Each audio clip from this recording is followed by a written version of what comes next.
Hey guys, welcome back to the channel. Well, I've just picked up a pressure washer from a garage sale. Kind of old, it had dust all over it. I smelled the gas, it smelled like varnish. So it's been sitting a while. I got it for like 55 bucks. And I think, you know, most pressure washers go for anywhere between $250 to $450. I haven't priced this one out, but I thought I got a good deal. The only thing is, I'm gonna need to switch out the carburetor because, as you can see, I used it yesterday, but it only works when it's in choke mode. It only works in choke mode. It doesn't work in run, which is what it should work in. So I'm gonna show you how to change the carburetor. The carburetor is way inside there when we come back.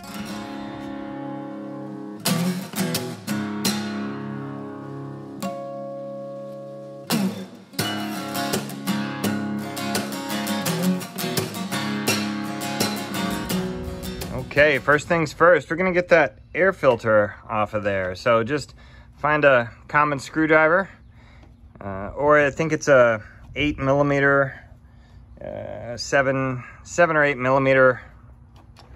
There you go. All you gotta do is pull that filter out of there, and this thing comes off. All right, next thing you have is you have 3 bolts, and those are gonna be a 8mm bolt. So we're gonna take all 3 of those off. All right, so I got all 3 bolts off. Basically, you pull it off, and there's a little tubing nipple right there that goes into a tube right here. So be careful when you take it out. All right, so take a look. It doesn't look bad. It's a little yellow. You see that yellowish orange? That's bad gas. That's old gas stuck in there. There's also springs inside there. One of the springs is in here, a little guy. All right, a couple of little springs. So we're gonna take care of and note where those go. First things first though, I don't wanna get too far ahead. Basically, you have to look and see before you order that carburetor. This is a Briggs and Stratton 6.5 horsepower engine. I know it says Troy built right here, but it's a 6.5 horsepower. Something else that can help you is the model number. So this particular model is 02027. So basically what I did is I ordered a carburetor off Amazon, and all I did was type that number in of the model number, and it brought up a bunch of carburetors, and I'll show you right here. All right, so that particular carburetor says, if you read the description, it says anywhere from the 6 to the 6.5 horsepower engine it works with, and it gives you really good detailed pictures of the carburetor, and I'm going to show you what to do to change it out in just a second. Okay folks, so to gain better access to this carburetor, I'm going to need to take some screws loose on the top and find out how to take the lid off. It looks like it's just 2 screws here, and that's all. Okay, once those 2 screws are off, it pretty much lifts right off. So what you need to do is kind of guide this pull handle. You're gonna have to guide that out, but it's fairly easy. So now what we can see is we can see the springs involved. All right, so our carburetor is right here. It's from here back to those bolts. So what we're gonna need to do is keep an eye on this spring right here. We need to take it off, and the best way to take it off is right here, it looks like. All right, and we're gonna go ahead and carefully, with a pair of pliers, remove that. All right, there we go. We're gonna take it off like that. I don't need to get it out from here. What I'll do is I'll take it loose from here, and I'll tilt the carburetor this way, which will allow that little S shape back there to come out of its area. All right, and then we'll be able to get it off. All right, another tricky part. This is your gas. So either empty your gas first before you do this. Okay, another thing we need to do is move the choke out of the way. That's a little bit easier access. All right, so what I've also done is I have some locking pliers, I have a piece of rubber, and what I'm gonna do is I'm gonna clamp down on this hose with the piece of rubber. That way I don't damage the hose. And what that's gonna do is just prevent the fuel from coming out. Okay, our 2 bolts will be right here. There's one there, there's one there. They're both 10 millimeters. It looks like, well, they're probably about 9.5 millimeter. I think they're SAE. So basically you're gonna take these 2 loose. We're gonna be real careful. As you can see, I have my line crimped already. Also right now or earlier in your process, you probably need to go check out to see if this carburetor will work. And as you can see, it is 100% the same. It appears to be 100% the same. We'll see about the fitment here in a minute. This particular one comes with an O-ring and a gasket. As you see the gasket here, the O-ring is on the other side of this coupling here. So we're gonna have to be kind of careful when we take all this apart. Okay, I've taken one of the bolts out already. I took that one out. And we're working on the last bolt right now. There's only 2. They weren't that bad, breaking loose. So kind of feel the torque for these before you take them off. That way you know how tight to make it when you get it back on. All right, here we go. Here's the moment. We're gonna take it loose and we're gonna be real careful here. We are going to gently pull this up as we twist and pull it back. Ugh. It does require a little bending. There we go. I hope you saw that as I took that out. Next, we could get a little messy, but here's the O-ring. I want you to pull that O-ring off of there. Don't use any metal tools to get this O-ring off. And as you can see, I'm bleeding from earlier, but as you can see, this O-ring, I don't know if you can see it, but one side is real flat, the other side is rounded. You want the good O-ring to be rounded all the way around. So let's go ahead and, before we move any further, let's go ahead and put the new O-ring on there. Go ahead and put it right about there. It goes on real easy. Now, this is so easy because all we got to do is unclip the fuel hose and then clip it onto the new one fairly quickly, but it could make a little mess. It could make a little bit of a mess.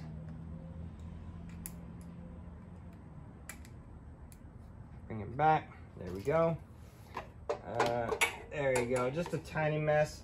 I have a container to put it in. Quickly put the new one on. That way there's not such a big mess. So we're almost done actually. And you're gonna pull this back to where it was. And as you can see, that is fairly quick. Now all we gotta do is feed this little guy back into here carefully and make it go around the S curve. Okay, so easy. Now we're gonna bring this back, being careful not to harm the O-ring and keeping the spring out of harm's way as well. We're gonna make sure that the O-ring is seated and place your bolts in there to hold it. I use the extension to help guide it if it doesn't mess up. All right, I'm giving pressure to it. I'm putting pressure on it right now as I line up the holes. I've got one stabbed, and let's get the other one in. Careful not to cross thread this. This is not the most high quality metal parts when Briggs and Stratton makes lawnmower engines or small engines.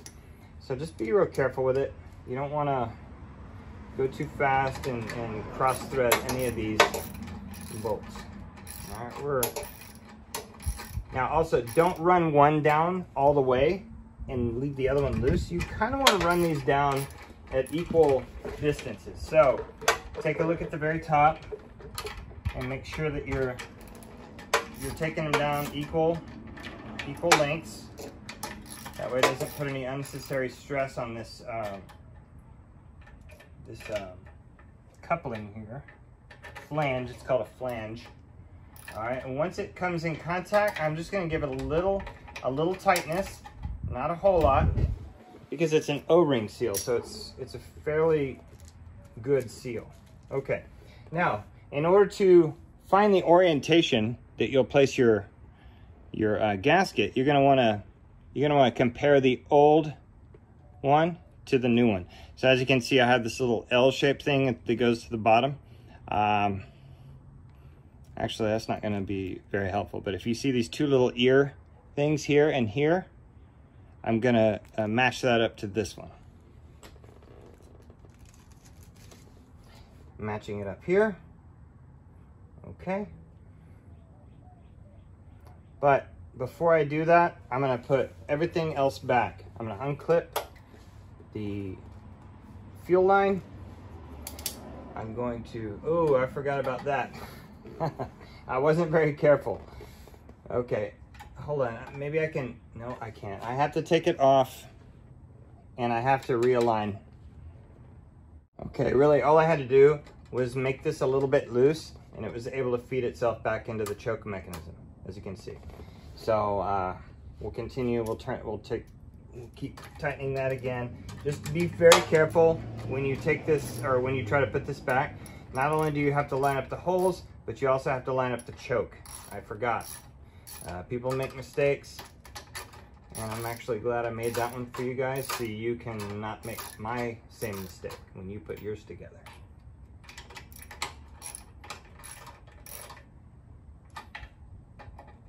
And this is way easier than trying to rebuild the carburetor, because a new carburetor is only $12 with tax. So it's not going to break the bank. It's not going to be extremely costly. And we're going to work ourselves in reverse order. So what I'll do is I'll place that spring back where it goes, right on its little perch. I'll show you where that is. Okay, the spring goes right here, being very careful. Just kind of gently guide it in there. There we go. Now it's in there. All right, everything's there. Everything works. The choke works.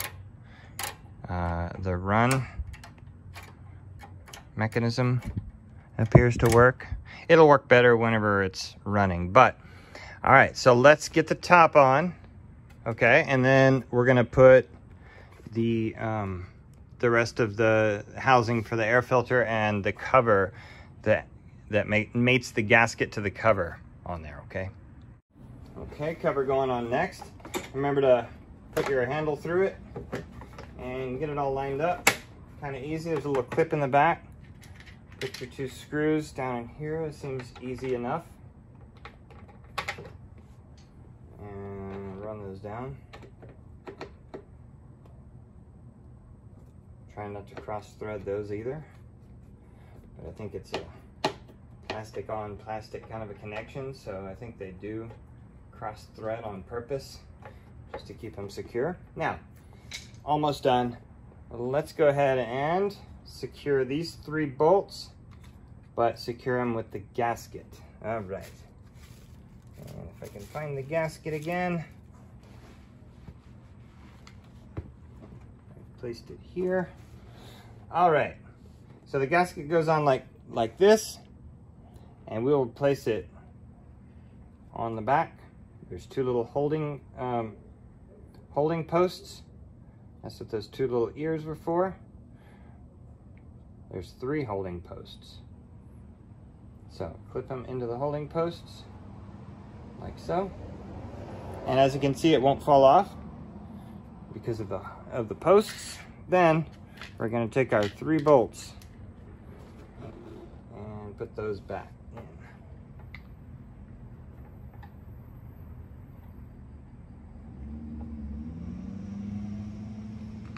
Careful to line everything up the way it should. I'm going to put this one out on the side here first. Then I'm going to put this one, the one further from that side, and get them kind of hand threaded on there. You don't want to move this around too much while it's on there, since it's a gasket. Once it makes its gasket seat, you don't want to really move it. Oh, also one more thing. Make sure that this little hose back here lines up to the little hose nipple that's in the back of this, okay?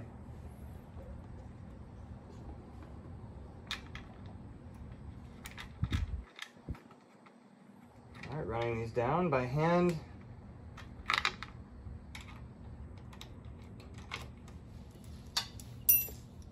And we'll finish it off right here. I'm trying to keep my hands out of the way so you guys can see, but I mean, it's kind of self-explanatory here. Pretty much just put the bolts in. All right, again, not really, really tight, but snug them up until they stop. Because you do want a tight fit on that gasket. It doesn't look like the gasket's making a tight fit. I'm gonna have to check it and double check it with a flashlight. Okay, I used a flashlight and I kind of peeked in there, okay, and everything is fine. It's seated properly, it's uniform. So what we're gonna do is we're gonna put the air filter back in there and see how it runs. See how it runs. You know, this bowl right here, this bowl is full of fuel. So basically, I think what's going to have to happen is the fuel is going to need to run into that bowl. So it may take a couple of starts. It may take a couple of attempts at starting for it to kick over. But we shall see. Kind of excited.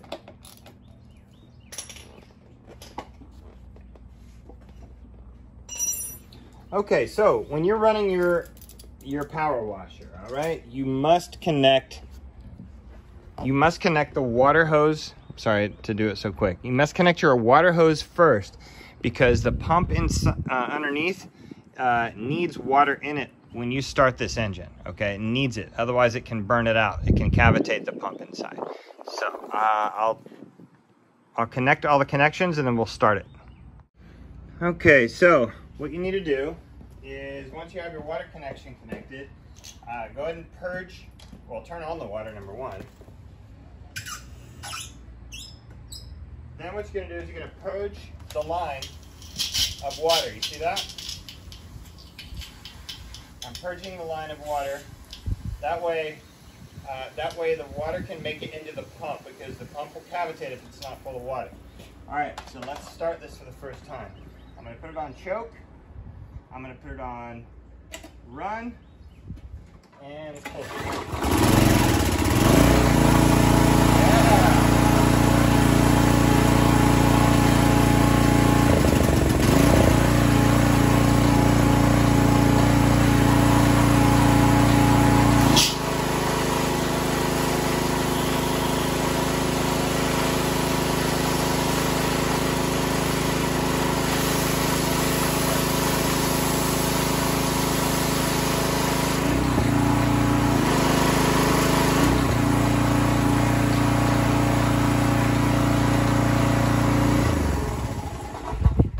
Okay, so it works perfect.